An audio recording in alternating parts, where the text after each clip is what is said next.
യുടെ പ്രത്യക്ഷീകരണത്തിൻ്റെ സ്ഥിരം സാക്ഷിയായി യേശുവിൻ്റെ നാമത്തിൽ എന്നെയും എൻ്റെ കുടുംബത്തെ ഉയർത്തിയ എൻ്റെ അമ്മ മാതാവിന് യേശുപ്പച്ചന് ഞാൻ 1000 നന്ദി പറയുന്നു. എൻ്റെ പേര് രജിത. ഞാൻ മൈനാഗപ്പള്ളിയിൽ നിന്ന് വരുന്നു. ഇത് എൻ്റെ അമ്മ, ഇത് എൻ്റെ മകള്. ഞാൻ 2023 സെപ്റ്റംബർ 7-ാം തീയതിയാണ് ഉടമ്പടി എടുത്തത്. ഉടമ്പടി എടുത്തപ്പോൾ ഞാൻ 6 നിയോഗങ്ങൾ സമർപ്പിച്ചതിൽ ഒരു നിയോഗമായിരുന്നു എൻ്റെ അച്ഛനും അമ്മയ്ക്കും സ്വന്തമായി ഒരു ഭവനം ഇല്ല എന്നുള്ളത്. 7 വർഷത്തിന് മുകളിലായി ഞങ്ങൾക്ക് സ്വന്തമായി ഒരു ഭവനം ഇല്ലായിരുന്നു. കേരള സർക്കാരിൻ്റെ ലൈഫ് പദ്ധതിയിൽ ഞങ്ങൾ അപേക്ഷ കൊടുക്കുന്നുണ്ടായിരുന്നു. ഞങ്ങൾ 3 പെൺപിള്ളേരാണ്. 3 പെൺപിള്ളേരെയും കെട്ടിച്ച് വിട്ടപ്പോഴാണ് ഞങ്ങളുടെ അച്ഛൻ്റെ അമ്മയുടെയും വീടും വസ്തുവും ഞങ്ങൾ വിൽക്കേണ്ടി വന്നത്. ഞങ്ങളങ്ങനെ കേരള സർക്കാരിൻ്റെ ലൈഫ് പദ്ധതിയിൽ അപേക്ഷ കൊടുക്കുമ്പോൾ ഞങ്ങൾക്ക് APL കാർഡ്, അത് വെള്ളയാണ്. പിന്നെ ഞങ്ങൾക്ക് സ്വന്തമായി വസ്തുവില്ല. അങ്ങനെ പല കാരണത്താലും ഞങ്ങൾക്ക് കേരള സർക്കാരിൻ്റെ ലൈഫ് പദ്ധതിയിൽ ഞങ്ങൾ ഉൾപ്പെട്ടിട്ടില്ലായിരുന്നു. അങ്ങനെ ഇരിക്കുമ്പോൾ ഞങ്ങളുടെ മുനിസിപ്പാലിറ്റിയാണ് കരുനാഗപ്പള്ളി മുനിസിപ്പാലിറ്റി. ഞാൻ വല്ലപ്പോഴൊക്കെ പോയി അന്വേഷിക്കുമായിരുന്നു, ഇങ്ങനെ ലിസ്റ്റിലുണ്ടോ എന്ന് പോയി അന്വേഷിക്കുമായിരുന്നു. പക്ഷേ അപ്പോഴൊന്നും ഞങ്ങൾ ലിസ്റ്റിലില്ലായിരുന്നു. അങ്ങനെ ഇരിക്കെയാണ് 2023 ഓഗസ്റ്റിൽ ഞാൻ മുനിസിപ്പാലിറ്റി പോയി, ഞാനും എൻ്റെ അമ്മയും കൂടെ പോയി ഇങ്ങനെ ലിസ്റ്റിലുണ്ടോ എന്ന് അന്വേഷിക്കാനായിട്ട് പോയപ്പം അവിടെ ഇരുന്ന് ആ മാഡം ഞങ്ങളോട് ഭയങ്കരമായിട്ട് ദേഷ്യപ്പെട്ട് സംസാരിക്കുകയും എന്തിനാണ് എപ്പോഴും ഇങ്ങനെ വന്ന് അന്വേഷിക്കുന്നതെന്നുള്ള രീതിയിൽ വളരെ മോശമായി ഞങ്ങളോട് സംസാരിക്കുകയും ചെയ്തു. അത് സംസാരിച്ചപ്പോൾ സത്യം പറഞ്ഞാൽ എനിക്ക് സങ്കടമായി. ഞാൻ ഒരു അക്ഷരം ഒന്നും മിണ്ടിയില്ല. തിരിച്ചൊന്നും മറുപടി പറയാതെ ഞാൻ വീട്ടിൽ വന്നിട്ട് എൻ്റെ അമ്മയോട് ഞാൻ പറഞ്ഞു, അമ്മേ, ഞാൻ 7-8 വർഷം കൊണ്ട് ഇതിൻ്റെ പുറകെ നടക്കുകയാണ്. ഇനി എനിക്കിതിൻ്റെ പുറകിലൊന്നും വരാൻ വയ്യ. നമുക്കിനി ഇതിൻ്റെ കാര്യങ്ങൾക്കായിട്ടൊന്നും പോകണ്ട എന്ന് പറഞ്ഞ് ഭയങ്കര സങ്കടപ്പെട്ടിരിക്കുകയായിരുന്നു. അങ്ങനെ ഇരിക്കെ ഞങ്ങളുടെ വീടിൻ്റെ അടുത്ത് ഉള്ള ഒരു ചേച്ചി എന്നോട് പറഞ്ഞു, ആലപ്പുഴ കൃപാസനം എന്നുള്ളൊരു പള്ളിയുണ്ട്, ഞാൻ ആ ചേച്ചി പോയി ഉടമ്പടി എടുത്തതാണ്. എന്നിട്ട് എനിക്ക് ആ ചേച്ചി എൻ്റെ മൊബൈലിലോട്ട് എപ്പോഴും സാക്ഷ്യങ്ങൾ അയച്ചു തന്നുകൊണ്ടേയിരുന്നു. സാക്ഷ്യങ്ങൾ ആദ്യമേ ഒന്നും ഞാൻ കാണുന്നില്ലായിരുന്നു. പിന്നെ ഞാൻ സാക്ഷ്യങ്ങൾ കണ്ടു തുടങ്ങിയപ്പോൾ എനിക്കും ആഗ്രഹമായി ഇവിടെ വരണമെന്ന്. അങ്ങനെയാണ് ഞാൻ സെപ്റ്റംബർ 7, 2023 ഇവിടെ വന്ന് ഉടമ്പടി എടുത്തത്. ഉടമ്പടി എടുത്ത് കഴിഞ്ഞ് ഞാൻ വീട്ടിൽ ചെന്ന് 2-3 ദിവസം കഴിഞ്ഞപ്പോൾ തന്നെ ഞാനായിട്ട് തന്നെ എൻ്റെ അമ്മയെ എടുത്ത് പറഞ്ഞു, വാ അമ്മേ, നമുക്കൊന്ന് മുനിസിപ്പാലിറ്റി പോകാമെന്ന് പറഞ്ഞ് ഞാനങ്ങനെ എൻ്റെ അമ്മയും വിളിച്ച് ഉപ്പും തൈലവും എടുത്ത് വീട്ടിൽ തിരി കത്തിച്ച് നല്ലതുപോലെ മനസ്സറിഞ്ഞ് തന്നെ എൻ്റെ അമ്മ മാതാവിനെ യേശുപ്പച്ചനെയും ഞാൻ പ്രാർത്ഥിച്ചിട്ട് പറഞ്ഞു, ഞങ്ങൾക്ക് മുന്നേ എൻ്റെ അമ്മ മാതാവ് അവിടെ പോകണം. കഴിഞ്ഞ മാസം എനിക്കുണ്ടായ അനുഭവം അറിയാമല്ലോ, എനിക്ക് ഇനിയും വയ്യ എന്നുള്ള രീതിയിൽ നല്ല രീതിയിൽ മനസ്സറിഞ്ഞ് പ്രാർത്ഥിച്ച് തന്നെയാണ് ഞാൻ അവിടെ ചെന്നത്. അവിടെ ചെന്ന് ആരും ചവിട്ടാത്തടുത്ത് തന്നെ ഉപ്പിട്ട് പ്രാർത്ഥിച്ചു. എന്നിട്ട് ഞാൻ ആ മേട ഇരിക്കുന്നിടത്ത് ഞാൻ ആ തൈലം പുരട്ടി പ്രാർത്ഥിച്ചു കഴിഞ്ഞപ്പോൾ എന്താ വന്നതെന്ന് ചോദിച്ചപ്പം ഞങ്ങളിങ്ങനെ കാര്യം പറഞ്ഞു കഴിഞ്ഞപ്പം ആ മാഡം ഫയൽ എടുത്ത് വെച്ച് നോക്കിയിട്ട് പറഞ്ഞു, നിങ്ങൾ ഉൾപ്പെട്ടിട്ടുണ്ട് 3-ാമത്തെ നമ്പരാണെന്ന് പറഞ്ഞു. അന്നാണ് 8 വർഷം കൊണ്ട് ഞങ്ങൾ നടക്കാതിരുന്ന കാര്യമാണ് ഉടമ്പടി എടുത്ത് ഞാൻ അവിടെ ചെന്നപ്പോൾ അറിയുന്നത്. അതിന് അമ്മ മാതാവിന് യേശുപ്പച്ചന് 1000 നന്ദി പറയുന്നു. അങ്ങനെ ഉൾപ്പെട്ടിട്ടുണ്ടെന്ന് പറഞ്ഞു കഴിഞ്ഞപ്പോൾ എന്നോട് പറഞ്ഞു, പോയി അമ്മയുടെ ആധാറിൻ്റെയൊക്കെ കോപ്പിയൊക്കെ എടുത്തുകൊണ്ട് വാ എന്നും പറഞ്ഞുകൊണ്ട് എന്നെ താഴോട്ട് പറഞ്ഞു വിട്ടു. ഞാൻ അമ്മയെ അവിടെ തന്നെ നിർത്തിയിട്ടാണ് പോയത്. പോയിട്ട് തിരിച്ച് വന്നപ്പോൾ എൻ്റെ അമ്മയെ ആ മാഡത്തിൻ്റെ ഓപ്പോസിറ്റ് സൈഡിൽ തന്നെ ഒരു കസേരയിട്ട് വളരെ സന്തോഷത്തോടു കൂടി എൻ്റെ അമ്മയോട് ആ മാഡം ഇരുന്ന് സംസാരിക്കുകയും ഞങ്ങൾക്ക് വേണ്ടുന്ന എല്ലാ കാര്യങ്ങളും ആ മാഡം ചെയ്തു തരികയും ചെയ്തു. എന്നിട്ട് പറഞ്ഞു, അടുത്ത മാസം തന്നെ നിങ്ങളുടെ കാശ് അനുസരിച്ച് പണി തുടങ്ങിക്കോളാനും പറഞ്ഞു. അത് ഈ വീട് എന്ന സ്വപ്നം എൻ്റെ അമ്മ മാതാവ് യേശുപ്പച്ചനും ഞങ്ങൾക്ക് തന്നതാണെന്ന് തന്നെ ഞാൻ പൂർണ്ണമായും വിശ്വസിക്കുന്നു. അങ്ങനെ ഞങ്ങൾ വീടിൻ്റെ പണി തുടങ്ങിയപ്പോൾ വീടിൻ്റെ വാർപ്പായപ്പോൾ വീടിൻ്റെ വാർപ്പ് അടുക്കാറായപ്പോൾ ഞാനൊരു സാക്ഷി ഇവിടെ കണ്ടു. ഒരു ചേച്ചിയുടെ വീട് പണി സമയത്ത് എന്തെങ്കിലും ഒരു അടയാളം അമ്മ മാതാവ് തരണേ എന്നുള്ളൊരു സാക്ഷി ആ ചേച്ചി പറയുന്നത് കേട്ടപ്പം ഞാനും അമ്മ മാതാവിനോട് പറഞ്ഞു, അമ്മ മാതാവേ, എനിക്കും ഒരു അടയാളം തരണം, ഞങ്ങളുടെ വീടിൻ്റെയും വാർപ്പാണ്, എനിക്കും എന്തെങ്കിലും ഒരു അടയാളം തരണേ അമ്മ മാതാവേ എന്ന് വിളിച്ചു പറഞ്ഞ് പ്രാർത്ഥിച്ചാണ് ഞാൻ വാർപ്പിൻ്റെ അന്ന് ഞങ്ങളുടെ വീട്ടിൽ ചെല്ലുന്നത്. വീട്ടിൽ ചെന്നപ്പോൾ വീടിൻ്റെ വാതിക്കൽ ഒരു വെള്ള വാൻ കിടക്കുന്നത് ഞാൻ കണ്ടായിരുന്നു. പക്ഷേ ഞാൻ ശ്രദ്ധിച്ചില്ല. ഞാൻ വീടിൻ്റെ വാർപ്പ് നടക്കുന്നിടത്തോട്ട് തന്നെ പോയി. വീടിൻ്റെ വാർപ്പ് നടന്നുകൊണ്ടിരിക്കെ തന്നെ ഞാനും എൻ്റെ ചേച്ചിമാരും അച്ഛനും അമ്മയും എല്ലാം കൂടെ ഞങ്ങൾ വഴിയിലോട്ട് വന്ന് നിന്ന് കാര്യങ്ങൾ പറഞ്ഞുകൊണ്ടിരിക്കുന്ന ശ്രദ്ധയ്ക്ക് പിന്നെ ഞാൻ ആ വാൻ ശ്രദ്ധിച്ചു. വാൻ ശ്രദ്ധിച്ച് നോക്കിയപ്പോഴാണ് ഞാൻ കാണുന്നത് വാനിൻ്റെ പുറകിലായിട്ട് ഒരു അമ്മ മാതാവിൻ്റെ രൂപം വരച്ച് വെച്ചേക്കുന്നു. അപ്പം ഇത് അമ്മ മാതാവാണല്ലോ എന്നും പറഞ്ഞ് ഞങ്ങളെല്ലാവരും കൂടെ ആ വാനിൻ്റെ അടുത്തോട്ട് ചെന്നപ്പോൾ ഞാൻ കണ്ടത് ഇവിടുത്തെ കൃപാസനം അമ്മയുടെ രൂപം, കൃപാസനത്തിൽ നിന്ന് കിട്ടുന്ന ഇവിടുത്തെ പത്രം, ഇവിടുത്തെ സ്റ്റോറിൽ നിന്ന് കിട്ടുന്ന ജപമാല, ആ വണ്ടിക്കകത്ത് കിടക്കുന്ന കീച്ചേൻ ഇവിടുത്തെ അമ്മയുടേത്. അങ്ങനെ ആ വണ്ടി മൊത്തം കൃപാസന അമ്മയുടെ ആയിരുന്നു ഞാൻ മൊത്തം കണ്ടത്. സത്യം പറഞ്ഞാൽ അത് കണ്ടപ്പോൾ എനിക്ക് ഒരുപാട് സന്തോഷം തോന്നി. ഞാനൊരു അടയാളം ചോദിച്ചപ്പോൾ അമ്മ എനിക്ക് ഇത്രയും അടയാളങ്ങൾ തരുമെന്ന് ഞാൻ ഒട്ടും പ്രതീക്ഷിച്ചില്ല. അങ്ങനെ ഞാൻ ആ വണ്ടിയിലോട്ട് നോക്കിക്കൊണ്ടിരിക്കുമ്പോൾ തന്നെ ആ വണ്ടി എടുക്കാൻ ആ ചേട്ടൻ വന്നു. ആ ചേട്ടൻ ഞങ്ങളുടെ വീട്ടിൽ ഈ വാർപ്പിൻ്റെ വന്ന ചേട്ടനായിരുന്നു. ഞാൻ ആ ചേട്ടനെ നോക്കിയപ്പോൾ ആ ചേട്ടൻ്റെ കഴുത്തേൽ ഇവിടുത്തെ ജപമാല കിടക്കുന്നു, പിന്നെ ഉടമ്പടി കാശ് രൂപവും കിടക്കുന്നു. അപ്പം ഞാൻ ചോദിച്ച ചേട്ടൻ കൃപാസനത്തിൽ പോകുന്നതാണോ എന്ന് ചോദിച്ചപ്പോൾ ആ ചേട്ടൻ എന്നോട് പറഞ്ഞ് ഞാൻ കൃപാസനത്തിൽ പോകുന്നതുമാണ്, ഞാൻ ഉടമ്പടി എടുത്തതാണ്, എനിക്ക് കിഡ്നി സംബന്ധമായിട്ടുള്ള പ്രശ്നങ്ങളുണ്ടായിരുന്നു, അതെല്ലാം എനിക്ക് ഒരു പരിധി വരെ മാറ്റം കിട്ടിയത് എൻ്റെ അമ്മ മാതാവിൻ്റെ അടുത്ത് പോയതിന് ശേഷമാണെന്നാണ് ആ ചേട്ടൻ പറഞ്ഞത്. എന്നിട്ട് ആ ചേട്ടൻ എന്നോട് വേറൊരു കാര്യം കൂടെ പറഞ്ഞു. അന്ന് ആ വാർപ്പിന് വന്ന അതിൽ പകുതിയിലേറെ പേരും ഇവിടെ വന്ന് ഉടമ്പടി എടുത്തവരും ഇവിടെ വന്ന് പ്രാർത്ഥിക്കുന്നവരും ആണെന്ന് തന്നെയാണ് ആ ചേട്ടൻ എന്നോട് പറഞ്ഞത്. അത് കേട്ടപ്പോഴും എനിക്ക് ഒരുപാട് സന്തോഷം തോന്നി. അടുത്തതായിട്ട് എനിക്ക് പറയാനുള്ളത്, ഞങ്ങളുടെ വീട് വാർപ്പ് കഴിഞ്ഞപ്പം ഞങ്ങൾക്ക് പൈസ സംബന്ധമായിട്ട് ചെറിയ ബുദ്ധിമുട്ടുകളായി തുടങ്ങി. അങ്ങനെ ഒരു ദിവസം ഞാൻ അടുക്കളയിൽ വെള്ളം കുടിക്കാനായിട്ട് ചെന്നപ്പോൾ ഞാൻ എപ്പോഴും എൻ്റെ പ്രാർത്ഥനകളൊന്നും വിട്ടില്ല, നല്ലതുപോലെ തന്നെ മനസ്സറിഞ്ഞ് തന്നെ ഞാൻ പ്രാർത്ഥിച്ചുകൊണ്ടിരുന്നപ്പോൾ ഒരു ദിവസം ഞാൻ അടുക്കളയിൽ വെള്ളം കുടിക്കാൻ ചെന്നപ്പോൾ ഞങ്ങളുടെ ആ ഭിത്തിയിലായിട്ട് മെയ് 4 എന്നിങ്ങനെ കാണിക്കുന്നുണ്ടായിരുന്നു. അപ്പം ഞാൻ വിചാരിച്ചു എൻ്റെ തോന്നലാകാം എന്ന് ഞാൻ സത്യം പറഞ്ഞാൽ ഞാൻ കരുതിയിരുന്നു. അപ്പോൾ പിന്നെ ഈ മെയ് 4 തന്നെ എന്നെ അങ്ങ് കാണിച്ചുകൊണ്ടിരിക്കുകയാണ്. അപ്പം ഞാൻ എൻ്റെ അമ്മ എടുത്ത് വന്നിട്ട് പറഞ്ഞു, അമ്മേ മെയ് 4 എന്ന് കാണിക്കുന്നുണ്ട്, അത് എന്താണെന്ന് എനിക്കറിയില്ല എന്ന് പറഞ്ഞ് എന്തോ ഒന്ന് നടക്കുന്നുണ്ടെന്ന് പറഞ്ഞ്, എന്തോ ഒന്ന് നടക്കും അമ്മയെന്ന് ഞാൻ പറഞ്ഞ്. അങ്ങനെ മെയ് 4 ആയപ്പോൾ ഒരു 10-11 മണിയായപ്പം എൻ്റെ മൂത്ത ചേച്ചി വിളിച്ചിട്ട് പറഞ്ഞു, KSFയുടെ ചിട്ടി അടിച്ചിട്ടുണ്ട്, അതിൽ നിന്ന് കുറച്ച് പൈസ ഞാൻ അച്ഛന് കൊടുക്കാൻ ആഗ്രഹിക്കുന്നുണ്ടടി, നമുക്ക് വീട് പടി തുടങ്ങാം എന്ന് പറഞ്ഞു. അത് കേട്ടപ്പോഴും എനിക്ക് സന്തോഷമായി. എൻ്റെ ചേച്ചി ഈ വിളിച്ചു പറഞ്ഞതിന് ഒരു 1-2 മണിക്കൂറിന് ശേഷം ഈ ലൈഫ് പദ്ധതിയുടെ കുറച്ച് പൈസ ഞങ്ങളുടെ അമ്മയുടെ അക്കൗണ്ടിൽ വന്നു എന്നും പറഞ്ഞ് എനിക്ക് ടെക്സ്റ്റ് മെസ്സേജ് വരികയും ചെയ്തു. അങ്ങനെ എനിക്കൊരു നല്ലൊരു അനുഭവം എൻ്റെ അമ്മ മാതാവ് നൽകിയിട്ടുണ്ട്.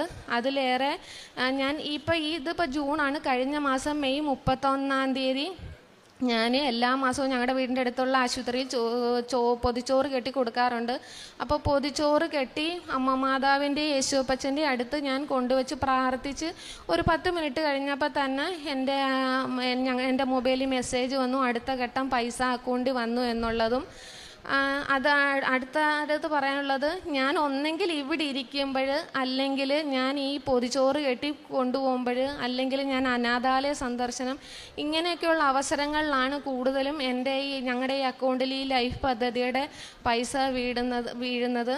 അങ്ങനെ ഒരു അനുഗ്രഹവും എൻ്റെ അമ്മ മാതാവ് ഞങ്ങൾക്ക് നൽകിയിട്ടുണ്ട്. പിന്നെ എനിക്ക് പറയാനുള്ളത്, ജൂൺ 15 ഞങ്ങളുടെ വീടിൻ്റെ പാല് കാച്ച്. അതിന് എല്ലാവരുടെയും പ്രാർത്ഥനകൾ കാണണം. അടുത്തതായിട്ട് എനിക്ക് പറയാനുള്ളത്, എൻ്റെ അമ്മയുടെ 2 കണ്ണും ഓപ്പറേഷൻ ചെയ്തതായിരുന്നു. അന്നേരം തിരുവല്ലയിലാണ് കണ്ണ് ഓപ്പറേഷൻ ചെയ്തത്. ഒരു കണ്ണ് ഓപ്പറേഷൻ ചെയ്ത് കഴിഞ്ഞ് അതിൻ്റെ ചെക്കപ്പിന് വേണ്ടി നമ്മൾ അടൂരാണ് പോകുന്നത്. അടൂർ ചെന്ന് തിരിച്ച് വീട്ടിൽ വന്നപ്പോഴാണ് ഞാൻ മനസ്സിലാക്കുന്നത് എൻ്റെ അമ്മയുടെ ആദ്യത്തെ കണ്ണ് ഓപ്പറേഷൻ ചെയ്ത ആ പേപ്പറുകളും എൻ്റെ അമ്മയുടെ ആധാറും അങ്ങനെ എല്ലാ പ്രൂഫുകളും അതിനകത്ത് തന്നെ ഉണ്ടായിരുന്നു. ഇത് കളഞ്ഞു പോയി എന്നുള്ളത് ഞാൻ വീട്ടിൽ വന്നതിന് ശേഷമാണ് മനസ്സിലാക്കുന്നത്. എനിക്ക് എവിടെ പോയെന്ന് ഒരു തിട്ടവുമില്ല. റോഡിൽ പോയോ ബസ്സിൽ പോയോ ഒന്നും എനിക്കൊരു ഉറപ്പുമില്ലായിരുന്നു. അങ്ങനെ ഞാൻ സത്യം പറഞ്ഞാൽ സങ്കടമായിപ്പോയി. കാരണം ഈ കണ്ണോപ്പറേഷൻ ഒരെണ്ണേ കഴിഞ്ഞിട്ടുള്ളായിരുന്നു. രണ്ടാമത്തേന് കണ്ണോപ്പറേഷൻ ചെയ്യുന്നെങ്കിൽ ഇതെല്ലാം വേണം. ഇനി ഇതെല്ലാം ഒന്നേന്ന് ഉണ്ടാക്കണമെന്നുള്ള വിഷമത്തിലൊക്കെ ഞാൻ ഇരുന്ന സമയത്ത് ഞാൻ പറഞ്ഞു, എൻ്റെ അമ്മ മാതാവേ, നാളെ നേരം ആവുന്നതിന് മുമ്പേ എൻ്റെ കയ്യിൽ എൻ്റെ ഈ കളഞ്ഞു പോയ പ്രൂഫുകളെല്ലാം കിട്ടുവാണെങ്കിൽ എൻ്റെ അമ്മയുടെ മുന്നിൽ വന്നിരുന്ന് ഞാൻ സാക്ഷ്യം പറഞ്ഞുകൊള്ളാമേന്ന് ഞാൻ പറഞ്ഞു. അത് കഴിഞ്ഞ് കുറച്ച് കഴിഞ്ഞപ്പോൾ എനിക്ക് എന്തോ പോലെ തോന്നി, ആ ഹോസ്പിറ്റലിലോട്ട്, അടൂർ ഹോസ്പിറ്റലിലോട്ടൊന്ന് വിളിച്ച് ചോദിക്കാമെന്ന് എനിക്ക് തോന്നി. അങ്ങനെ ഞാൻ അടൂർ ഹോസ്പിറ്റലിലോട്ട് വിളിച്ചു വെച്ചപ്പോൾ ആ ചേച്ചി എന്നോട് പറഞ്ഞു, ഇല്ല മോളെ, നീ ഇവിടുന്ന് പോയിട്ട് 3-4 മണിക്കൂർ കൂടുതലായല്ലോ. ഇപ്പോൾ ഇത് ഇവിടെ ഉണ്ടായിരുന്നെങ്കിൽ ആരെങ്കിലും പറഞ്ഞോ അല്ലെങ്കിൽ എൻ്റെ കൈ കിട്ടുകയോ ചെയ്തേനെ. അത് ഇവിടെ കാണാൻ ഒരു ചാൻസും ഇല്ലെന്ന് തന്നെ ആ ചേച്ചി പറഞ്ഞത്, ഉറപ്പിച്ച് തന്നെ പറഞ്ഞു. എന്നിട്ട് പറഞ്ഞ് കിട്ടുവാണെങ്കിൽ ഞാൻ നിന്നെ വിളിക്കാമെന്നും പറഞ്ഞിരുന്നു. ഞാൻ എന്നിട്ടും എൻ്റെ പ്രാർത്ഥന വിട്ടില്ല. എനിക്കത് കിട്ടും, എൻ്റെ അമ്മയോട് ഞാൻ പറഞ്ഞതല്ലേ, സാക്ഷ്യം പറഞ്ഞോളാന്ന് പറഞ്ഞതല്ലേ, അതുകൊണ്ട് എനിക്ക് കിട്ടുമെന്നുള്ള പൂർണ്ണ വിശ്വാസത്തിൽ തന്നെ ഞാൻ നിന്നിരുന്നു. പിറ്റേന്ന് രാവിലെ ആയപ്പോൾ എനിക്ക് തോന്നി ഒന്നുകൂടെ ഹോസ്പിറ്റലിലോട്ട് വിളിച്ചു നോക്കിയോ, ഒരുറപ്പുമില്ല അവിടെ ഉണ്ടോ ഇല്ലയോ എന്നൊന്നും ഒരുറപ്പുമില്ല. അങ്ങനെ ഞാൻ അവിടോട്ട് വിളിച്ചു വെച്ചപ്പോൾ ആ ചേച്ചി പറഞ്ഞു, കുഞ്ഞെ, ഇവിടെ ഉണ്ടായിരുന്നു, നീ വിളിച്ച് കുറച്ച് കഴിഞ്ഞപ്പോഴാണ് അതെൻ്റെ കയ്യിൽ കിട്ടിയത്, നീ വിഷമിക്കണ്ട, ഇന്ന് ഉച്ചയോടുകൂടി തന്നെ അത് ഈ കളഞ്ഞു പോയതെല്ലാം നിൻ്റെ കയ്യിൽ ഞാൻ ഏൽപ്പിച്ചോളാം എന്ന് പറഞ്ഞു. അത് എൻ്റെ അമ്മ മാതാവിനോട് ഞാൻ സാക്ഷ്യം പറഞ്ഞുകൊള്ളാമെന്ന് ഞാൻ പറഞ്ഞതാണ്. അടുത്തതായിട്ട് എനിക്ക് പറയാനുള്ളത് എൻ്റെ ഹസ്ബൻഡിൻ്റെ കാര്യമാണ്. ഞാൻ 2023 സെപ്റ്റംബർ 7 ഉടമ്പടി എടുത്തത്. അപ്പം ഞാൻ ഇവിടെ നമ്മുടെ അച്ഛൻ പറയുമല്ലോ, നമ്മൾ ആഗ്രഹിക്കുന്ന സമയത്തല്ല നമ്മളിവിടെ വരുന്നത്, മാതാവ് ആഗ്രഹിക്കുന്ന സമയത്താണ് നമ്മൾ ഇവിടെ വരുന്നതെന്ന് പറയുന്നത്. അത് എൻ്റെ കാര്യത്തിൽ സത്യമായിരുന്നു. ഞാൻ ഈ എൻ്റെ വീടിൻ്റെ അടുത്തുള്ള ചേച്ചി പറഞ്ഞ ആ നാൾ മുതൽ, ഏകദേശം ഒരു ജൂൺ മാസം മുതൽ എന്നും ഞാൻ വരാൻ ഒരുങ്ങുന്നുണ്ടായിരുന്നു. പക്ഷേ ഇന്ന് ഞാൻ പറയും, ഞാൻ നാളെ പോകും അങ്ങനെ പറഞ്ഞിരിക്കുന്നതല്ലാതെ ഞാൻ വന്നിട്ടേ ഇല്ലായിരുന്നു. അങ്ങനെ സെപ്റ്റംബർ 5 ആയപ്പം രാത്രിയിൽ ഒരു 8 മണിയോടുകൂടി ഞാൻ ഒരു പേപ്പറിനകത്ത്, അപ്പോൾ എന്നോട് ആ ചേച്ചി പറഞ്ഞു തന്നിട്ടുണ്ടായിരുന്നു, നമ്മൾ 6 നിയോഗങ്ങൾ അവിടെ സമർപ്പിക്കും, 1 അമ്മ മാതാവിന് വിട്ടുകൊടുക്കണം, 5 എണ്ണം നമ്മുടേതായ കാര്യങ്ങൾ വെക്കണമെന്ന് ആ ചേച്ചി എന്നോട് പറഞ്ഞിട്ടുണ്ടായിരുന്നു. അപ്പം ഞാൻ ഇവിടെ വന്ന് എന്തെഴുതുമെന്നുള്ള വെപ്രാളം ഒന്നും വേണ്ടാന്ന് വെച്ച് ഞാൻ വീട്ടിൽ വെച്ച് തന്നെ അത് ആ 6 നിയോഗങ്ങളും എഴുതി. അതിലൊന്നായിരുന്നു എൻ്റെ ഹസ്ബൻഡിന് നല്ലൊരു ജോലി എന്നുള്ളത്. അപ്പം ഞാൻ എഴുതി കഴിഞ്ഞപ്പോൾ എൻ്റെ ഹസ്ബൻഡ് എന്നെ വിളിച്ചപ്പോൾ ഞാൻ പറഞ്ഞു, ഏട്ടാ, ഞാൻ നാളെ ഇതേപോലെ ആലപ്പുഴ കൃപാസനം എന്ന പള്ളിയിൽ ഞാൻ പോകുന്നുണ്ട്. അപ്പോൾ എന്നോട് ചോദിച്ചു, നീ എന്തിനാണ് പോകുന്നതെന്ന് വെച്ചപ്പോൾ ഞാൻ പറഞ്ഞു, അത് എനിക്ക് ഉണ്ണിയേട്ടന് നല്ലൊരു ജോലി വേണം, നമ്മുടെ അമ്മയ്ക്കും അച്ഛനും ഒരു വീടും വേണം എന്നുള്ളൊരാഗ്രഹമാണ്, അതുകൊണ്ട് എനിക്ക് പോകണമെന്ന് പറഞ്ഞപ്പോൾ എന്നോട് പറഞ്ഞു, ശരി നീ പൊക്കോളാൻ പറഞ്ഞു. അങ്ങനെ സെപ്റ്റംബർ 6 ഞാൻ വരാനിരിക്കുകയാണ്. സെപ്റ്റംബർ 6 ഞാൻ ഇവിടെ വന്നില്ല. എല്ലാ പ്രാവശ്യത്തെയും കൂട്ടാൻ അന്ന് ഞാൻ ഇവിടെ വന്നില്ല, 6 വന്നില്ല. 6 രാത്രി 8 മണിയായപ്പോൾ എൻ്റെ ഹസ്ബൻഡ് വിളിച്ചപ്പോൾ ആദ്യമേ എന്നോട് ചോദിച്ചത്, മായ, നീ പള്ളിയിൽ പോയോ എന്നാണ് ചോദിച്ചത്. ഞാൻ പറഞ്ഞ്, ഇല്ല ഉണ്ണിയേട്ടാ, ഞാൻ പോയില്ലെന്ന് പറഞ്ഞ്. അതിപ്പോൾ എന്നോട് ചോദിച്ചു, എന്താ പോവാഞ്ഞെന്ന് വെച്ചപ്പോൾ ഞാൻ പറഞ്ഞു, ഇല്ല, പ്രത്യേകിച്ച് കാരണമൊന്നുമില്ല, ഞാൻ പോയില്ലെന്ന് പറഞ്ഞ്. അത് ഇന്ന് രാവിലെ 8 മണിയൊക്കെ ആയപ്പോൾ ഞാൻ ജോലി ചെയ്തുകൊണ്ടിരുന്നപ്പം മുകളിൽ നിന്ന് സാറന്മാർ വന്നിട്ട് പറഞ്ഞ്, അരുണ് ഈ ജോലിയിൽ നിന്ന് വേറൊരു ജോലിയിലോട്ട് മാറി കയറിക്കോ, അതായത് ചെറിയൊരു പ്രൊമോഷൻ പോലെ എൻ്റെ ചേട്ടന് നൽകി അനുഗ്രഹിച്ചു. അതും എൻ്റെ അമ്മ മാതാവ് നൽകിയതാണെന്ന് ഞാൻ പൂർണ്ണമായി വിശ്വസിക്കുന്നു. അതിലുപരി എൻ്റെ ചേട്ടൻ്റെ യൂണിഫോമിൻ്റെ കളർ ഈ മാതാവിൻ്റെ ഇവിടുത്തെ ഈ നീല കളറും, ഇപ്പോൾ അത് ഈ മാതാവിൻ്റെ ഇവിടുത്തെ ഈ ഡ്രസ്സിൻ്റെ ഈ ഗ്രേ കളറുമാണ് എൻ്റെ ചേട്ടന് കിട്ടിയത്. അതിലും എൻ്റെ മാതാവ് എന്നെ അനുഗ്രഹിച്ചിട്ടുണ്ട്. പിന്നെ എനിക്ക് പറയാനുള്ളത്, എനിക്ക് ഒരുപാട് അനുഗ്രഹങ്ങൾ എൻ്റെ അമ്മ മാതാവ് യേശുപ്പച്ചൻ നൽകിയിട്ടുണ്ട്. അത് എൻ്റെ ചേച്ചിയുടെ ലൈസൻസിൻ്റെ കാര്യത്തിലായാലും അത് ചേച്ചി ഇല്ലാത്തതുകൊണ്ട് പറയാൻ പറ്റത്തില്ല എന്ന് പറഞ്ഞതുകൊണ്ടാണ്. പിന്നെ എൻ്റെ പ്രേക്ഷിത പ്രവർത്തനം എന്ന് പറയുന്നത്, ഞാൻ 2023 സെപ്റ്റംബറിൽ ഉടമ്പടി എടുത്തതിന് ശേഷം ഈ മാസം വരെ എല്ലാ മാസവും ഇവിടെ വരികയും അമ്മ മാതാവിനെ യേശുപ്പച്ചനെയും കണ്ട് പ്രാർത്ഥിക്കുകയും ഇവിടെ നിന്ന് പത്രം മേടിച്ചുകൊണ്ട് എൻ്റെ വീട്ടിൽ കൊണ്ടുചെന്ന് ഞാൻ അമ്മയുടെ പ്രത്യക്ഷീകരണത്തിൻ്റെ സ്ഥിരം സാക്ഷിയായി യേശുവിൻ്റെ നാമത്തിൽ ഞങ്ങളെ ഉയർത്തണമെന്നും it is not by merit but by grace എന്ന് എഴുതി എനിക്കൊരു 2 വീലറുണ്ട്. ഞാൻ എവിടെയാണോ പോകുന്നത്, ഞാൻ എവിടെ പോയാലും പോയാലും ആ വണ്ടിയിലാണ് പോകുന്നത്. ആ പോകുന്നിടങ്ങളിലെല്ലാം ഞാൻ ആ പത്രം കൊടുക്കും. എൻ്റെ കയ്യിൽ പത്രം തീരുമ്പോൾ ഞങ്ങളുടെ വീടിൻ്റെ അടുത്തൊരു കുരിശടിയുണ്ട്. ആ കുരിശടിയിൽ ചെന്നും ആ പത്രം എടുത്ത് വീട്ടിൽ കൊണ്ടുവന്ന് ഞാൻ ഇതേപോലെ എഴുതിയാണ് എല്ലാവർക്കും ഞാൻ പത്രം കൊടുക്കുന്നത്. പിന്നെ എൻ്റെ കാരുണ്യ പ്രവർത്തനങ്ങളെന്ന് പറയുന്നത്, ഞങ്ങൾക്ക് അവിടെ കൃപാസനം എന്ന് പറയുന്നൊരു ചെറിയൊരു കൂട്ടായ്മ തന്നെ ഉണ്ട്. ആ കൂട്ടായ്മയിൽ ഞങ്ങളെ കൊണ്ടാവുന്നത് പോലുള്ള ഒരു കുറഞ്ഞ പൈസ പിരിച്ച് ഞങ്ങളുടെ വീടിൻ്റെ അടുത്തുള്ള ഒരു അനാഥാലയത്തിൽ ഞങ്ങൾ എല്ലാ മാസവും പോവും. ഞങ്ങളെ കൊണ്ടാവുന്ന സഹായങ്ങൾ ഞങ്ങൾ അവിടെ ചെയ്യാറുണ്ട്.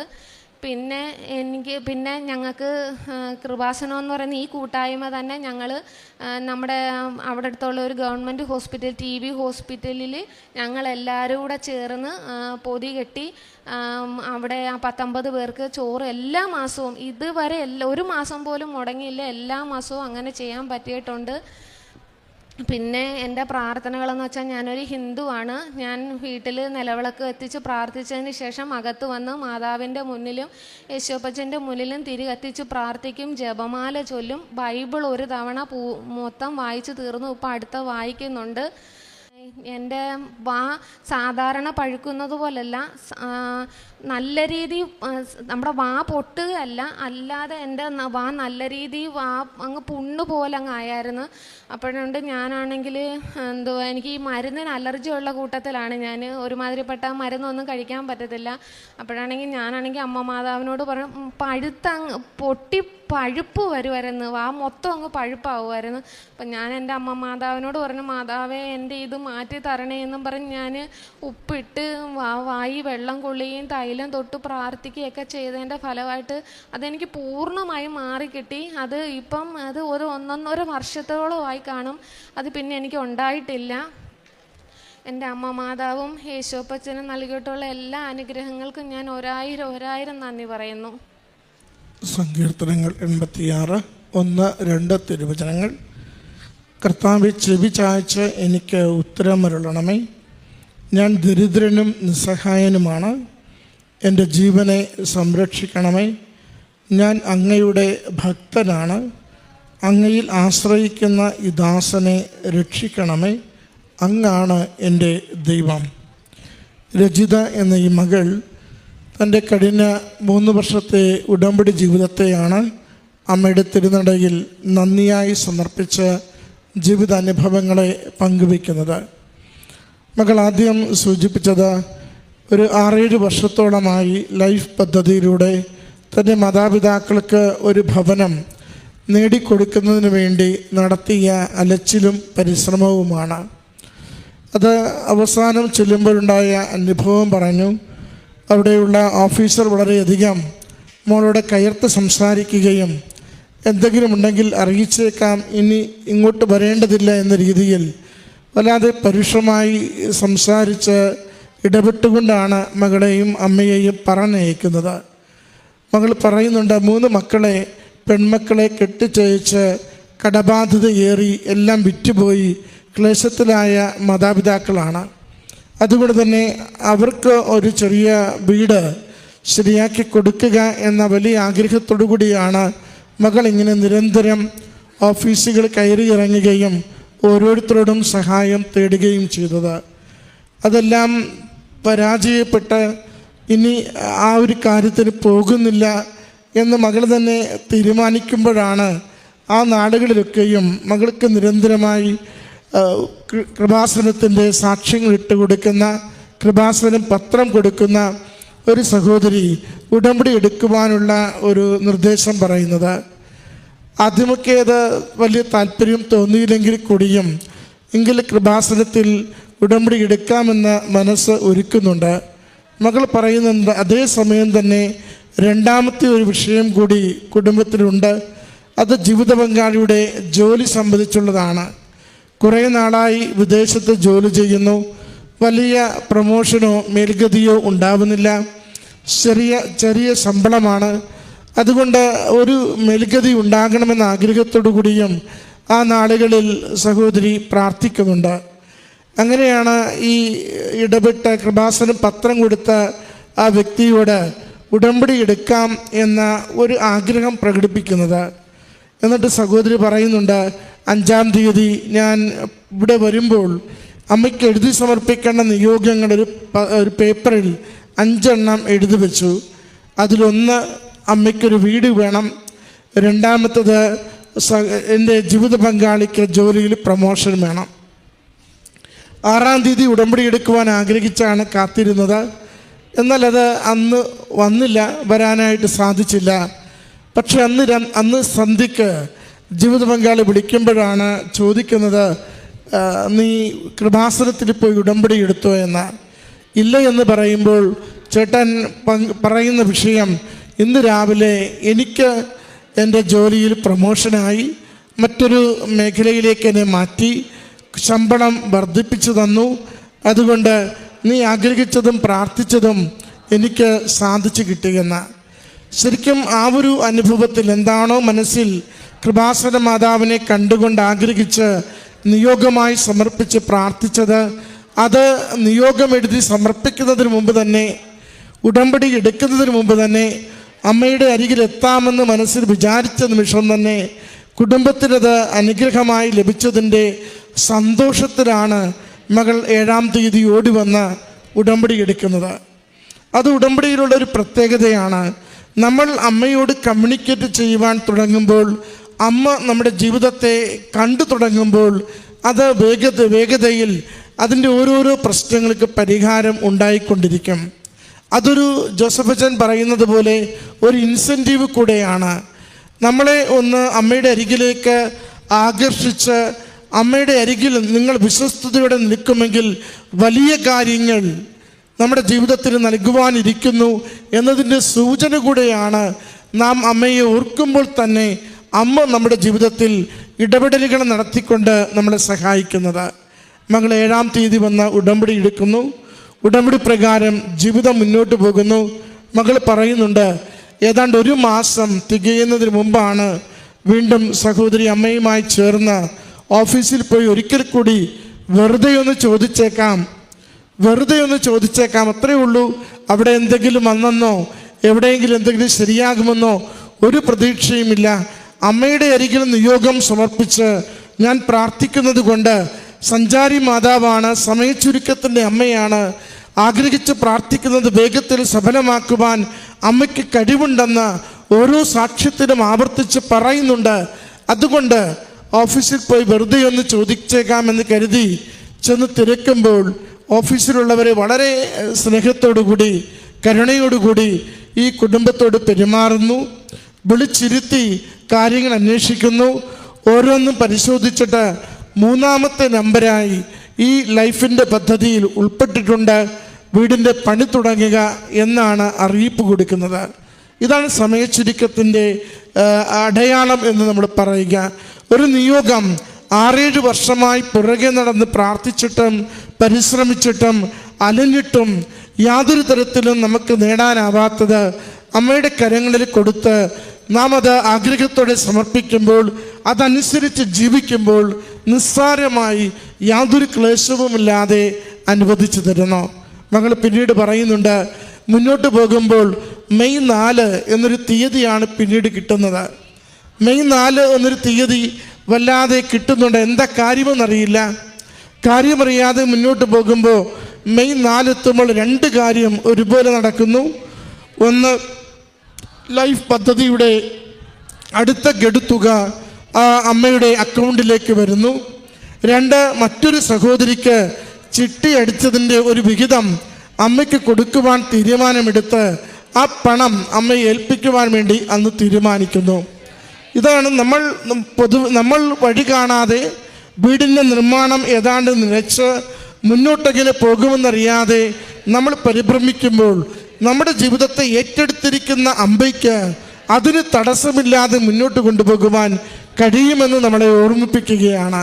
മകൾ പറയുന്നുണ്ട്, 15-ാം തീയതി ആ വീടിൻ്റെ പാലുകാച്ച് കർമ്മമാണ്, പ്രവേശന കർമ്മമാണ്. ഒത്തിരി നാളായി കണ്ണീരോടെ യാതൊരു വഴിയും കാണാതെ ഒരു അലഞ്ഞിരുന്നൊരു വിഷയത്തെ എത്ര സുന്ദരമായി അമ്മ മാതാവ് നിസ്സാരമായി അനുഗ്രഹിച്ച് കുടുംബത്തിന് അനുവദിച്ചു കൊടുക്കുന്നത്. അതുപോലെ തന്നെ സഹോദരൻ്റെ ജോലിക്കയറ്റം മകളെ സൂചിപ്പിച്ചു. മകൾക്കുണ്ടായിരുന്ന ഒരു രോഗാവസ്ഥയെയും മകൾ സൂചിപ്പിച്ചു. മുഴുവനും പുണ്ണ് വന്ന് പഴുത്ത് സ്ഥലമൊഴിച്ച് വല്ലാതെ ക്ലേശത്തിലായി മരുന്ന് കഴിക്കുവാനാവാതെ പ്രയാസപ്പെട്ടപ്പോഴും അമ്മ മാതാവ് തന്നെ ആ അമ്മയുടെ ഉടമ്പടി ഉപ്പും ഉടമ്പടി തൈലവും വിശ്വാസത്തോടെ ഔഷധമായി സൗഖ്യത്തിനു വേണ്ടി ഉപയോഗിക്കുമ്പോൾ പൂർണ്ണമായി അത് മാറ്റിക്കൊടുത്തു. 1.5 വർഷമായിട്ട് അത് പിന്നീട് ആവർത്തിച്ചില്ല. അത് പൂർണ്ണ ആരോഗ്യത്തോടുകൂടി മകളെ കാത്തുകൊണ്ടു എന്ന് സാക്ഷ്യപ്പെടുത്തുന്നു. പ്രിയമുള്ളവരെ, ഓരോ സാക്ഷ്യവും മകൾ ദൈവസ്നേഹത്തോടുകൂടിയാണ് നമ്മളോട് പങ്കുവെക്കുന്നത്. കാരുണ്യ പ്രവൃത്തി ചെയ്തത് എങ്ങനെയാണ് അമ്മയുടെ അരികിൽ ഓരോ മാസവും ഓടിയെത്തി അമ്മയെയും ഈശോയെയും കണ്ട് പ്രാർത്ഥിച്ച് ജീവിതത്തിൻ്റെ ഓരോ കാര്യങ്ങളെയും ഏൽപ്പിച്ചു കൊടുത്ത് തിരികെ പോകുന്നത് ഒക്കെ മകൾ തൻ്റെ വാക്കുകളിലൂടെ നമ്മളോട് പങ്കുവെക്കുന്നുണ്ട്. ഉടമ്പടി ദരിദ്രർക്ക് ആശ്രയമുള്ള പ്രാർത്ഥനയാണ്. കണ്ണീരുള്ളവർക്ക് കണ്ണീരൊപ്പിക്കിട്ടുന്ന പ്രാർത്ഥനയാണ്. കരുതലോടെ ജീവിക്കുവാൻ ആരൊക്കെ ആഗ്രഹിക്കുന്നുവോ അവരുടെ ജീവിതത്തിനും കരങ്ങൾക്കും ബലം കൊടുത്ത് എപ്പോഴും അനുഗ്രഹിച്ചുകൊണ്ട് ഞാൻ കൂടെയുണ്ടെന്ന് അമ്മ സാക്ഷ്യപ്പെടുത്തുന്ന പ്രാർത്ഥനയാണ്. അതുകൊണ്ട് ഉടമ്പടിയിലായിരിക്കുക എന്നതിൻ്റെ അർത്ഥം പരിശുദ്ധമ്മയുടെ കരം പിടിച്ച് ജീവിക്കുക എന്ന് തന്നെയാണ്. അമ്മയുടെ കരം പിടിച്ച് നമ്മുടെ ജീവിതം നമുക്ക് മുന്നോട്ട് കൊണ്ടുപോകാം. നമ്മുടെ നിയോഗങ്ങളെ അമ്മ ഈശോയിലൂടെ അനുഗ്രഹങ്ങളായി നിരന്തരം തന്നുകൊണ്ടിരിക്കും. കരങ്ങളടിച്ച് ഈ സാക്ഷ്യം സമർപ്പിച്ച് നമുക്ക് നന്ദി പറയാം.